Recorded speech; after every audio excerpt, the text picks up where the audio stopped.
The morning sun shone through the windows of the New Geneva Conference Center. Inside, Ambassador Na Young Lee sat across from Diplomatic Overseer Trell and two other alien representatives. The room was large and designed to impress visitors, with wood panels and a long table made from a single tree. But today, the humans were the ones meant to be impressed. Your species has done well to reach nuclear fission and basic space travel in only 200 cycles, said Trell, his four arms moving in what the translation device indicated was a gesture of mild approval. Most developing species require at least 400 cycles to achieve this level. Na Young smiled politely and nodded. Thank you. We are fast learners. She had spent the last 3 days acting amazed at everything the aliens showed her. It was tiring to pretend to be so impressed by technology that humans had secretly developed decades ago. The aliens had shown them simple, faster-than-light communication devices, basic energy weapons, and gravity control technology, all while explaining things as if talking to children. We have reviewed your planet's resources, said one of the other aliens who had introduced himself as Resource Assessor Vrim. Your world is rich in rare minerals and biological diversity. This makes Earth valuable to the Confederation. We are glad to hear that, said Na Young, keeping her voice humble. What would membership in your Confederation mean for Earth? Trell's large eyes blinked sideways. As a Category 4 species, you would receive protection from outside threats and access to certain technologies to help your development. In exchange, the Confederation would establish mining operations in your less populated areas and collect biological samples from your oceans and forests. Na Young knew what this really meant. Earth would become a resource planet, stripped of its valuable materials while humans received just enough technology to make them useful workers. This was exactly what their intelligence had predicted. That sounds very generous, she lied smoothly. Our leaders will need time to discuss your offer. Of course, said Trell. Take the standard period of 3 days. We will continue our assessment of your technological capabilities in the meantime. Far from Earth, hidden in the shadows of the asteroid belt, the starship Prometheus moved silently toward its target. Captain Sujin Lee stood on the bridge, watching the main screen that showed a massive space station orbiting the dwarf planet Ceres. The station was shaped like a wheel with 6 spokes connecting to a central hub. It glowed with blue and green, lights against the blackness of space. Status report, said Sujin. Quantum camouflage functioning at 100%, Captain, reported Chief Engineer Hee-Jin Yoon. According to our scans, the station has no idea we're here. The Prometheus was Earth's greatest technological achievement. Its hull was made from materials that could absorb or bend scanning waves around it. Its engines used artificial gravity, fields instead of conventional thrust, and its weapon systems could disable other ships without destroying them completely. What's the activity level on the station? Asked Sujin. Medium traffic, said the sensor officer, Junho Choi. We've counted 8 ships coming and going in the past hour. Most appear to be cargo vessels. Sujin nodded. That matches our intelligence. This is a regional outpost, not a military base. Perfect for our mission. The plan was clear but dangerous. While the Confederation representatives were busy on Earth, the Prometheus would dock with their outpost, hack into their central database, and learn everything possible about the galactic political situation. They needed to know which alien species might be allies, which were the real powers in the Confederation, and what weaknesses the system had. Take us in slowly, ordered Sujin. Approach Vector Beta 3. Use the shadow of that cargo ship as extra cover. The helmsman, Tae-Woo Kang, guided the Prometheus with expert precision. The human ship followed behind a large alien cargo vessel, staying in its sensor shadow while maintaining quantum camouflage. We'll dock at access port E7, said Sujin, pointing to a spot on the station map. Intelligence says it's a maintenance area with minimal security. As they approached the massive station, Sujin felt pride mixed with tension. Humans had built the Prometheus in secret, always hiding their true progress from watching eyes. Every piece of advanced technology on the ship had been developed and tested underground or inside asteroids, away from any possible observation. Beginning, final approach, said Tae-Woo. The Prometheus slid silently toward the docking port, its systems running in stealth mode. On the station, automated systems detected a minor power fluctuation, but attributed it to the nearby cargo ship's docking. Procedures. Contact in 3, 2, 1. Docked, reported Taewoo. A soft thud vibrated through the ship as the airlock sealed against the station's port. For a tense minute, everyone on the bridge waited to see if alarms would sound. None did. Docking. Successful, said Sujin with a small smile. Phase 2 is proceeding as planned. Prepare the infiltration team. Back on Earth, Ambassador Na-young sat in a private room with Captain Dae-hyun Park and General Chen. They spoke quietly, even though they had swept the room for listening devices. The aliens are exactly what we expected, said Na-young. They see us as primitives to be managed and exploited. General Chen nodded. Their arrogance works in our favor. Have they shown any sign that they suspect our true capabilities? None, said Dae-hyun. They've been conducting tours of our space facilities, examining our primitive rockets and satellites. They seem completely convinced by what they see.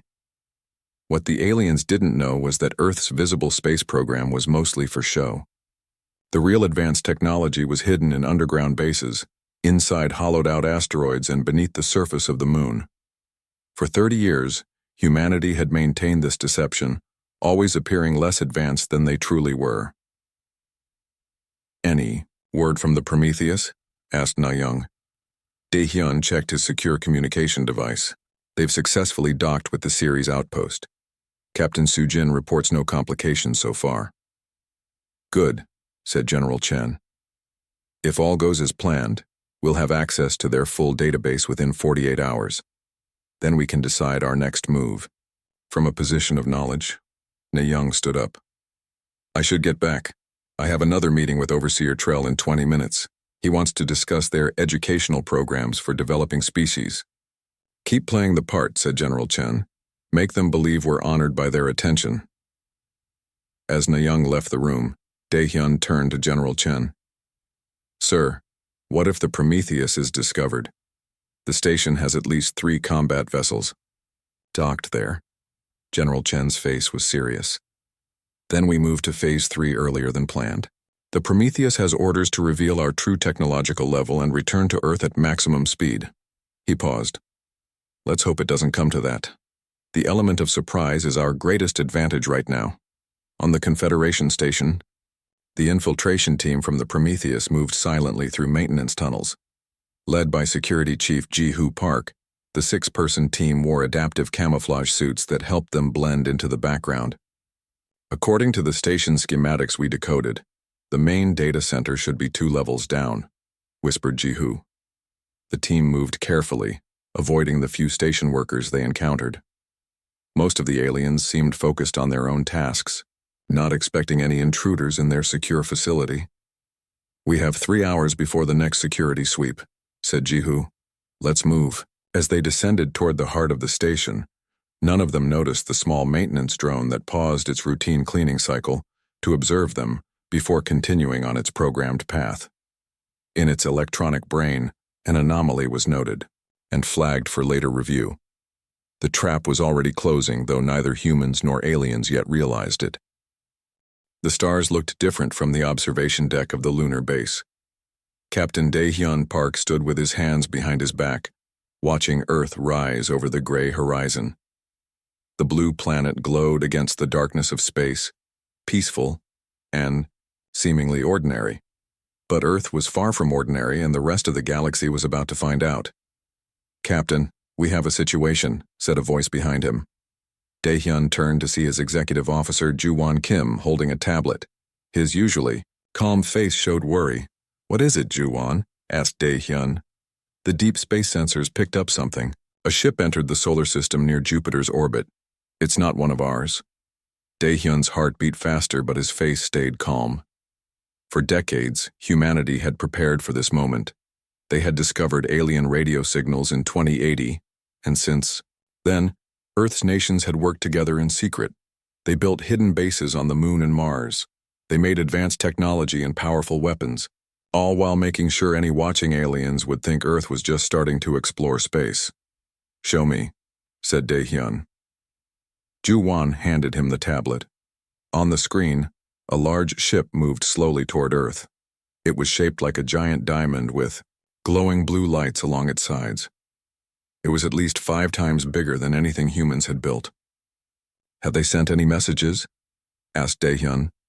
"Yes, sir, just now. To every major space agency and government on Earth." Dae-hyun walked quickly to the command center with Ju-won following close behind. The large room was filled with screens and busy people in blue uniforms. Everyone looked tense. "Put the message on the main screen," ordered Dae-hyun. The biggest screen in the center of the room changed to show strange symbols that quickly turned into English text. "To the developing species of Sol 3, Earth, we are representatives of the Galactic Confederation, a union of 237 advanced civilizations. We have observed your technological progress for the past century. Based on your development speed, we estimate your civilization to be approximately 200 cycles old. This places you in Category 4, Emerging Species. We will arrive in your orbit in 6 hours to begin assessment procedures for potential integration at lowest tier membership. Prepare your leaders for first contact." The room was silent for a moment. Then everyone started talking at once. "Quiet," shouted Dae-hyun. The room fell silent again. "Send the code phrase to all Earth Defense Force commanders. Operation Trojan Horse is now active." A communications officer nodded and began typing commands into her console. "Sir," said Ju-won quietly, "should we inform the Prometheus?" Dae-hyun nodded. The EDF Prometheus was humanity's greatest secret and achievement. Hidden in the asteroid belt between Mars and Jupiter, it was Earth's first true starship. Built over 20 years in secret lunar shipyards, it had technology that the aliens thought humans were centuries away from creating. "Yes," said Dae-hyun. "Tell Captain Soo-jin Lee to prepare for activation, but wait for my direct order before they move." Dae-hyun turned to face the room full of officers and technicians. "This is what we've trained for," he said in a strong voice. "The Confederation thinks we're new to space travel. They think we've just figured out how to reach our own moon. They have no idea what we're really capable of." He pointed at the alien ship on the screen. "They're coming to assess us, which means they'll decide our value to them. Other young species probably accept whatever place they're given, but humanity isn't going to wait to be judged and classified. We're going to show them exactly who we are." The people in the room stood straighter, their faces showing determination. "Communications, connect me to the Earth Defense Council," ordered Dae-hyun. A minute later, the screen showed the faces of 12 men and women from different countries around the world. "General Chen, council members," said Dae-hyun with a salute. "The Confederation has made contact. They'll reach Earth orbit in 6 hours. Request permission to execute Phase 1 of Operation Trojan Horse." General Chen, the head of the council, nodded. "Permission granted, Captain Park. The world's governments have been informed. They'll play their roles. What's your assessment of the situation?" "The message confirms our intelligence," said Dae-hyun. "They categorize species based on their apparent technological level. They think we're just beginning space travel. This gives us the advantage we need." "Very well," said General Chen. "Proceed as planned. Earth is counting on you, Captain." The screen went dark. Dae-hyun turned to his executive officer. "Ju-won, I'm going to Earth to join the official welcome team. You'll be in charge here. Monitor the alien ship closely. If they do anything threatening, inform me immediately." "Yes, sir," said Ju-won. "What about the Prometheus?" "Tell them to stay hidden, but be ready. If things go wrong, they're our surprise weapon." 3 hours later, Dae-hyun was in an official Earth Space Agency uniform, standing beside other government representatives in a field outside New Geneva, Switzerland. The place had been chosen because it was the headquarters of the United Earth Government, formed after the discovery of alien signals. Next to Dae-hyun stood Ambassador Na-young Lee, Earth's chosen representative for first contact. "Are you nervous?" Dae-hyun asked quietly. Na-young smiled slightly. "Of course, but also excited. We've prepared for this moment for 40 years. Remember, we need to appear less advanced than we are, said Dae-hyun. Act impressed by their technology. Don't worry, Captain. I've practiced looking amazed at things for years. My children say I'm very convincing when I pretend to be surprised by their magic tricks. Dae-hyun laughed, feeling some of his tension ease. The sky darkened suddenly as the alien ship moved over the field. It was enormous, blocking the sun like an artificial eclipse. A blue light appeared beneath the ship, and a smaller craft descended toward the ground. Dae-hyun touched the hidden communication device in his ear. All units on standby. First contact is happening now. The small alien craft landed softly on the grass about 50 meters away. After a moment, a door opened in its side. 3 tall figures stepped out. They had 4 arms and bodies covered in something that looked like blue-green scales. Their heads had no hair, with large eyes that blinked sideways. Ambassador Na-young stepped forward, hands open in a gesture of peace. "Welcome to Earth," she said. "We are honored by your visit." One of the aliens moved closer. "I am Diplomatic Overseer Trell. We have come to evaluate your species for potential membership in the Galactic Confederation. We are eager to learn from your advanced civilization," said Na-young, her voice sounding appropriately impressed. As the formal greetings continued, Dae-hyun sent a secret message using his hidden device. Phase 1 complete. Begin Phase 2. 200 million kilometers away, in the darkness of the asteroid belt, the starship Prometheus powered up its engines, ready to show the Confederation that they had severely underestimated humanity. The Prometheus had been docked at the Confederation outpost for 3 days.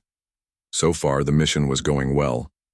The infiltration team had successfully accessed the main data center and was downloading valuable information about the Galactic Confederation.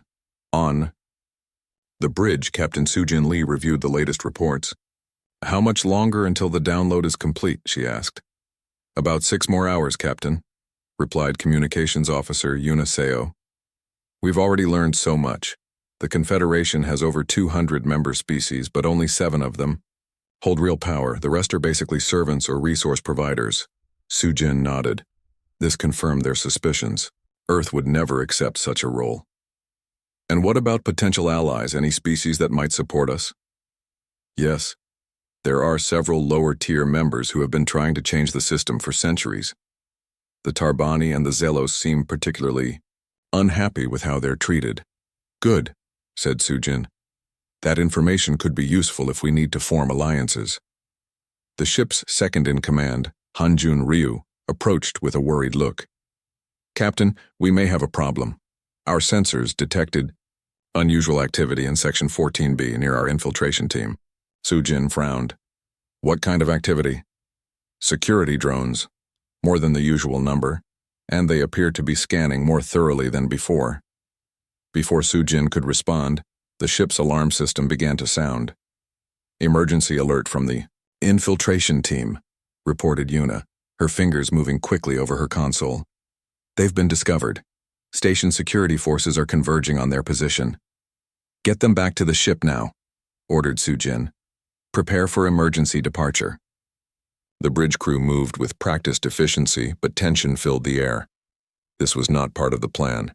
They were supposed to gather information secretly and leave without the Confederation ever knowing they were there. On the station, security. Chief Ji-hoo Park and his team ran through the maintenance corridors, pursued by alien security drones. Laser fire hit the wall beside them, leaving scorch marks on the metal. "We're not going to make it back to the ship this way," said Ji-hoo over his communication device. "There are too many of them."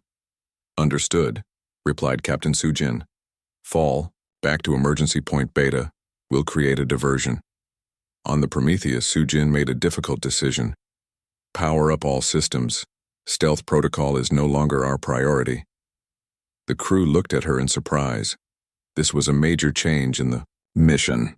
"We've been compromised," she explained. "Now we need to show strength instead of hiding. Weapons Officer Minho, target the station's external sensor array. Disable it but cause minimal damage." "Yes, Captain," replied Minho, activating the ship's advanced weapon systems. For the first time since leaving Earth, The Prometheus revealed its true power. Energy readings spiked as weapon systems charged and shields activated. The quantum camouflage dissolved, revealing the sleek, dark hull of the Earth vessel. On the station, alarms blared as their systems detected the sudden appearance of an unknown ship. The station commander, a tall alien with gray skin, stared at the image on his screen in disbelief. "What is that?" he demanded. "Where did it come from?" "Unknown, Commander," replied his assistant. "It appears to be docked at maintenance port E7, but that's impossible. Our sensors showed nothing there until now. Scan it immediately. I want to know what we're dealing with." Before they could complete the scan, the Prometheus fired. A bright beam of energy struck the station's main sensor array, disabling it with surgical precision. "Sensor array down," shouted a technician. "We're blind in sectors 3 through 7. The station commander's 4 eyes widened in shock. "That technology, it's at least Tier 2 level, but the humans are only at Tier 5. In that moment of confusion, Jihu and his team made it back to the Prometheus. The airlock sealed behind them. "Infiltration team is aboard," reported Yuna. "All personnel accounted for." "Disengage docking clamps," ordered Sujin. "Prepare for immediate departure." The Prometheus pulled away from the station, its engines glowing with power. 3 Confederation security ships moved to intercept. "They're targeting us, Captain," said Minho. "Their weapons are charging." "Evasive. Maneuvers," said Sujin calmly. "Target their weapon systems only. No lethal force." The Prometheus moved with incredible speed, seeming to vanish and reappear in different locations. The alien ship struggled to track it. When the Earth ship fired, its weapons disabled the alien vessels without destroying them. "All 3 security ships neutralized," reported Minho. "Their weapons and engines are offline, but life support is intact." Sujin nodded. "Set course for Earth, maximum speed, and send the emergency signal to command. The Confederation now knows our true technological level." On Earth, Ambassador Na-Young Lee was in the middle of a meeting with Diplomatic Overseer Trell when her hidden communication device vibrated against her wrist. She glanced at it discreetly and saw the emergency code. The Prometheus had been discovered. Phase 3 was now active. Na-Young excused herself and quickly found Captain Daehyun Park, who had received the same alert. "It's happening," she said quietly. "The Prometheus has revealed itself." Daehyun nodded grimly. "Then it's time for us to do the same." They returned to the conference room where Trell and the other alien representatives were waiting. "Is something wrong, Ambassador?" asked Trell, noticing their changed expressions. Na-Young straightened her shoulders. "Yes, something is wrong. It's time we stopped pretending." She activated a small device on her wrist. The large screen on the wall flickered to life, showing the Prometheus in action as it disabled the Confederation ships near Ceres. The aliens stared in shock at the images. "What is this?" demanded Trell, his forearms moving in agitation. "That ship has Tier 2 technology. Your species cannot possibly have such capabilities." "But we do," said Na-Young, her voice firm and no longer humble. "Earth has been developing in secret for decades. We detected your signals long ago and decided to hide our true progress." Daehyun stepped forward. "Your Confederation has a habit of classifying new species and forcing them into subservient roles. Earth will not accept such treatment." Trell's large eyes blinked rapidly. "This is unprecedented. No species has ever deceived the Confederation this way." "Perhaps that's because you underestimate those you consider primitive," replied Na-Young. "You thought Earth was young and defenseless. You were wrong." One of the other aliens activated a communication device. "We need to contact the High Council immediately. This changes everything." Daehyun smiled slightly. "Yes, it does. And there's more you should know. The ship you see is called the Prometheus. It's currently heading back to Earth at speeds your sensors probably can't track, and it's just one of our fleet." This last statement was not entirely true. The Prometheus was currently Earth's only operational advanced warship, but several more were under construction in the hidden shipyards of the Moon and Mars. The aliens didn't need to know the exact number. Trell stood up, his tall form towering over the humans. This deception will have consequences. The Confederation does not tolerate being manipulated. Neither does Earth, replied Na Young calmly. We suggest you consider your next actions carefully. We didn't destroy any of your ships or harm your people, though we could have. We're not looking for war. We simply want to be treated as equals. As the aliens huddled together, speaking in their native language, Daehyun leaned close to Na Young. The Prometheus will be back in 12 hours, he whispered. General Chen is activating all our defense systems. If they try anything, we're ready. Na Young nodded. The next few hours would determine humanity's place in the galaxy. The deception was over. Now came the real test. Could Earth stand as an equal among the stars? The next 12 hours were filled with tension. In New Geneva, the alien representatives had retreated to their ship to consult with the Confederation High Council. Around the world, military forces were on high alert, though civilians went about, their day unaware of the cosmic drama unfolding. Captain Daehyun Park stood in the Earth Defense Command Center, a vast underground facility beneath the Alps. Dozens of officers monitored screens showing Earth's defense systems in space around the planet. Status report, said Daehyun. All defense platforms are active, replied Colonel Jae Sung-baek. The lunar base reports that the hidden missile systems are ready. Mars outpost is on standby. Daehyun nodded. For decades, Earth had been building weapons in secret. Missile platforms disguised as research stations orbited Earth. Powerful energy cannons were hidden beneath the lunar surface. All were designed with one purpose: to protect Earth if aliens ever proved hostile. Any word from the Prometheus? Asked Daehyun. They'll exit faster than light travel in about 30 minutes, said the communications officer. Captain Sujin reports that they were not followed. Ambassador Na Young Lee entered the command center. She looked tired, but determined. The EIE aliens are back, she said. They want a meeting in 1 hour, and they're bringing their fleet. Daehyun frowned. How many ships? 7, including what appears to be their flagship. It's massive, at least 20 times larger than the Prometheus. The command center grew quiet. Everyone knew what this meant. The Confederation was done with diplomatic talks. They were ready to show force. General Chen joined them, his face serious. This is what we expected. They can't allow a young species to challenge their authority. It would undermine their whole system. What are our options? Asked Na Young. We negotiate from strength, said General Chen. The Prometheus will be back in time for the meeting. We'll show them that Earth is ready to defend itself. Daehyun studied the tactical display. 7 ships is a significant force, but not their full fleet. They're testing us. Then we need to pass the test, said Na Young. 1 hour later, they gathered in a large open field outside New Geneva. The area had been cleared of civilians. The 7 Confederation ships hovered in the sky above them, an intimidating sight designed to inspire fear.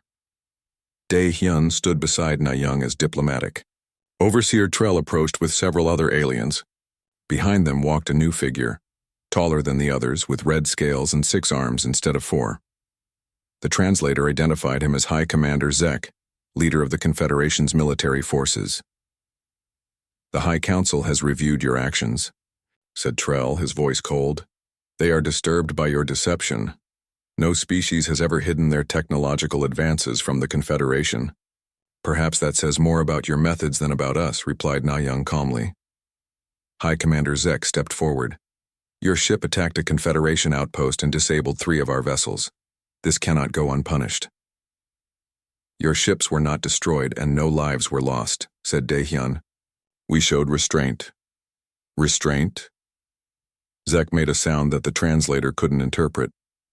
You are still children playing with technology you barely understand. The Confederation has existed for 10,000 years. We have faced and defeated species far more advanced than yours. As he spoke, a shadow passed overhead. Everyone looked up to see the Prometheus descending through the clouds. The Earthship was smaller than the alien vessels, but its dark hull gleamed with power as it came to hover beside the human delegation. A communication screen appeared in the air between the two groups.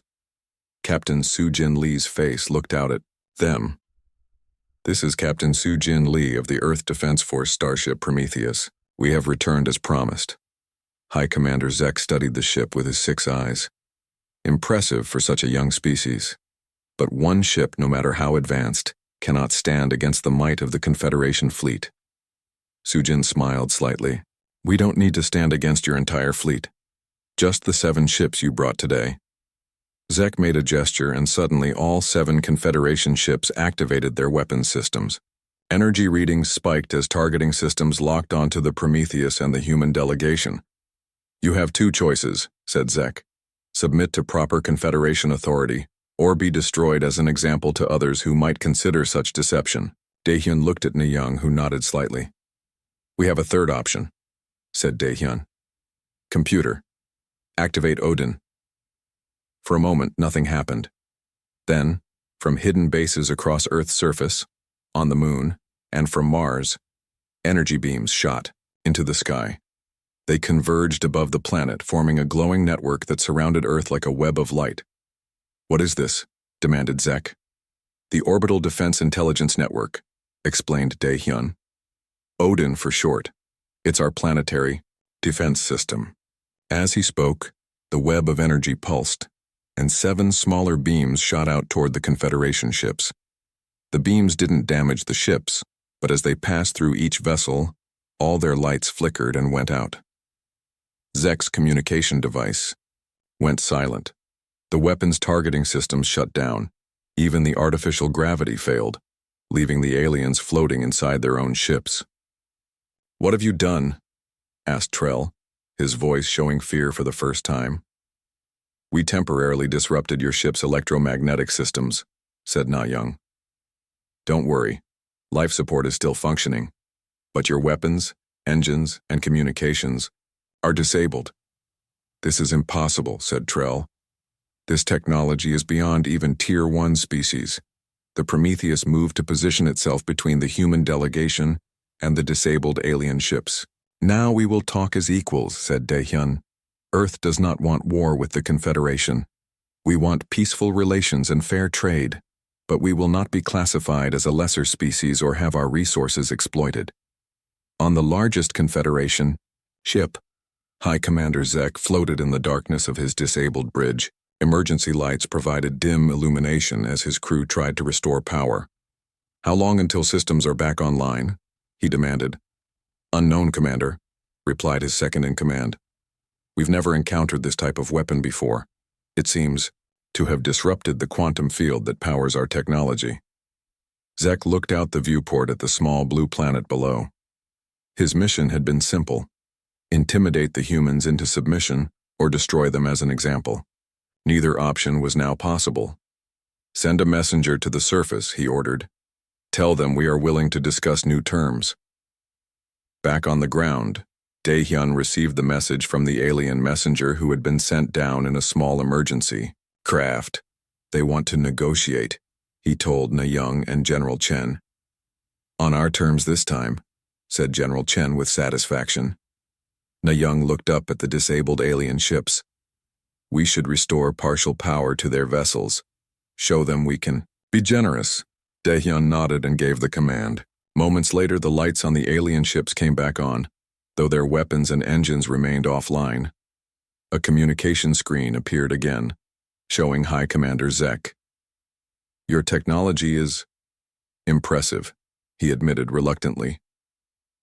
"The High Council will need to reassess Earth's status in the Confederation."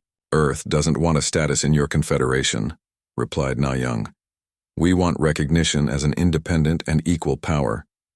Zek's 6 eyes blinked in sequence. "Such an arrangement is unprecedented." "Then it's time to set a new precedent," said Daehyun. "The galaxy is changing, Commander. The old ways of classifying and controlling other species must end." As the sun began to set over the Alps, the humans and aliens continued their negotiations. This time, there was a new respect in the aliens' manner. They had come expecting to find a young, inexperienced species they could easily control. Instead, They had discovered that humanity had been preparing for this moment for decades. They had thought Earth was young, but humans had attacked with a starship and proven them wrong. 2 months had passed since the standoff with the Confederation fleet. Captain Dae-hyun Park stood in his dress uniform, watching as workers put the finishing touches on the new galactic embassy in Geneva. The large circular building featured a blend of human and alien architectural styles with a dome that opened to reveal the stars at night. "Impressive, isn't it?" said a voice beside him. Dae-hyun turned to see Ambassador Na-young Lee approaching. She too wore a formal uniform with the New Earth Alliance insignia on her shoulder. "Very," he agreed. "Hard to believe how much has changed in such a short time." Na-young nodded. "From hiding our technology to openly building starships. The shipyards on the moon don't even need to be secret anymore." After the battle, as humans called it, though no shots had been fired, negotiations had lasted for weeks. The Confederation High Council had been forced to accept that their system of classifying and controlling other species needed to change. Earth had proven that deception could overcome even thousands of years of galactic dominance. "Is everything ready for the ceremony?" asked Dae-hyun. "Yes. Representatives from 17 Confederation species will be attending, including some who want to form closer alliances with Earth." The intelligence gathered by the Prometheus had proven incredibly valuable. There were many species in the Confederation who resented the control of the 7 dominant races. Earth had become a symbol of resistance and change. Inside the embassy's main hall, hundreds of guests gathered for the signing of the Treaty of Sol. Humans in formal dress mingled with aliens of all shapes and sizes. In the center of the room stood High Commander Zek, now serving as the Confederation's lead diplomat to Earth. His 6 eyes scanned the crowd carefully. "Commander Zek," said Dae-hyun as he approached, "I trust your accommodations have been satisfactory." "They have, Captain Park," replied Zek. His translator now used a less formal tone than during their first meeting. "Your world continues to surprise me.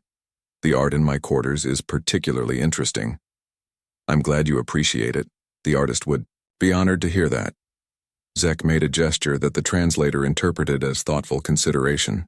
"I admit, when I first came to Earth, I expected to find a primitive world in need of guidance. Instead, I found a species that had outsmarted the entire Confederation." "We did what we needed to do to protect our independence," said Dae-hyun. "Wise strategy," admitted Zek. "One that has forced many changes upon us. Not all of them unwelcome, though some of my colleagues would never admit that." The room quieted as General Chen approached the center platform. Beside him walked a tall alien with blue skin and one central eye. This was High Counselor Vren, one of the most powerful leaders in the Confederation. "Today marks a historic occasion," began General Chen. "For the first time in its 10,000-year history, the Galactic Confederation will recognize a newly discovered world, not as a subject, but as an equal partner." High Counselor Vren stepped forward. "The Treaty of Sol establishes a new category in our ancient system.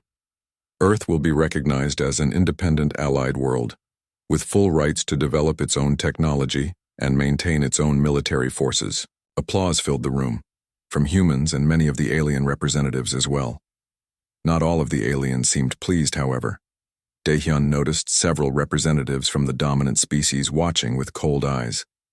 "In exchange," continued Vren, "Earth agrees to share certain technologies with the Confederation and to assist in establishing similar treaties with other worlds that qualify for the new status." The treaty was signed with great ceremony. As the formal part of the event concluded, guests began to mingle again. Captain Soo-jin Lee from the Prometheus joined Dae-hyun and Na-young. "Congratulations, Ambassador," she said to Na-young. "Your diplomatic skills made this possible." Na-young smiled. "As did your bravery in space, Captain. The Prometheus and its crew are heroes." "Speaking of the Prometheus," said Dae-hyun, "I heard you're getting a new assignment." Soo-jin nodded. "Yes, I'll be commanding the first joint Human Confederation mission. We're taking the Prometheus to explore the Andromeda Reach.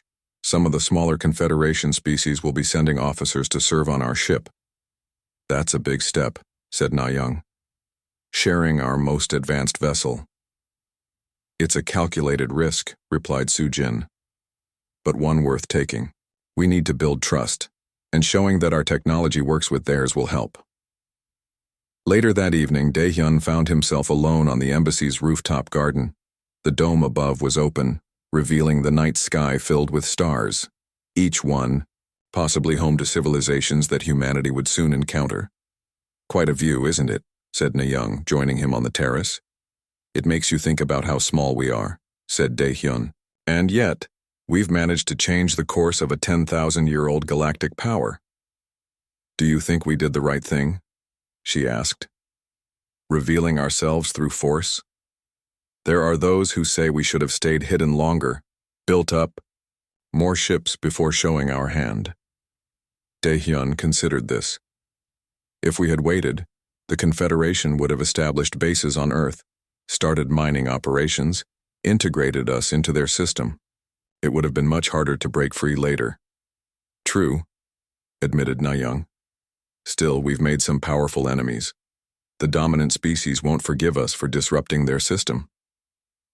We've made allies too, said Dae-hyun. And more importantly, we've shown that humanity won't be controlled or exploited. From below, they could hear the sounds of the celebration continuing. Humans and aliens were already beginning to work together despite the rocky start to their relationship. What happens next? Asked Na-young. We build more ships, said Dae-hyun. Not just warships, but explorers and traders too. We need to be ready for whatever comes from beyond our solar system. The lunar shipyards are working at full capacity, said Na-young. The Mars facility will be operational next month.